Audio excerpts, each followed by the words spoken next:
Naisip mo na ba, paano kung bukas hindi ka na lang biglang magising?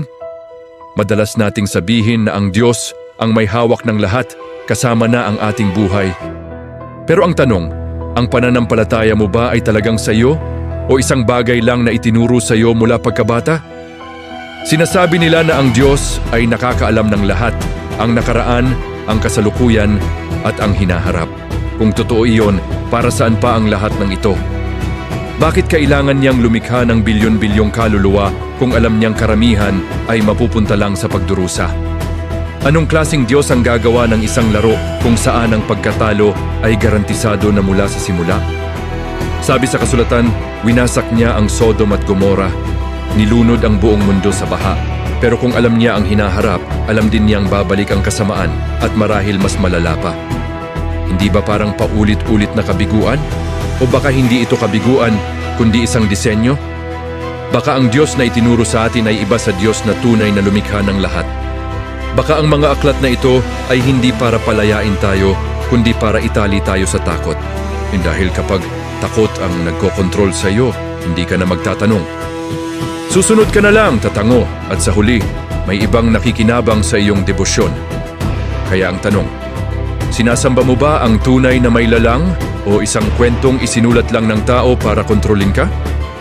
Pero may sagot sa lahat ng tanong na ito. At hindi ito nakasalalay sa takot o sa pilit na pagsunod, kundi sa simpleng pananampalataya. Ang tunay na pananampalataya ay isang personal na desisyon, hindi isang program na ikinarga sa isip mo. Binigyan tayo ng Diyos ng malayang kalooban.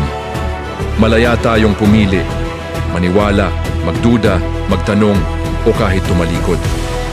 Dito nagiging tunay at makabuluhan ang ating pananampalataya.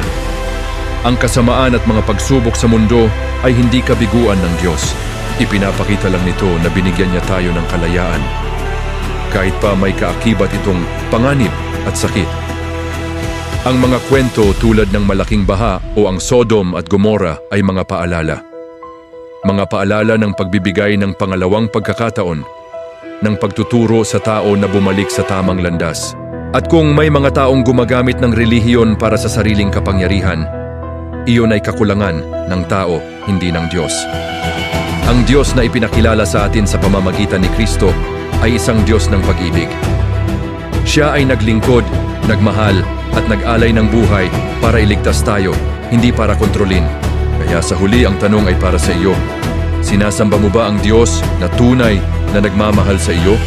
O sinusunod mo lang ang isang kwentong isinulat ng tao? Dahil ang huling salita ng Diyos sa ating buhay ay pag-ibig, hindi takot. Ito ay kalayaan, hindi pagkakadina. At ito ay pagkaling. And salamat sa panunood. Kung nagustuhan mo ang ganitong video, huwag kalimutang mag-subscribe, mag-follow, mag-like, and share na rin ang video na ito. Hanggang sa muli. God bless you always.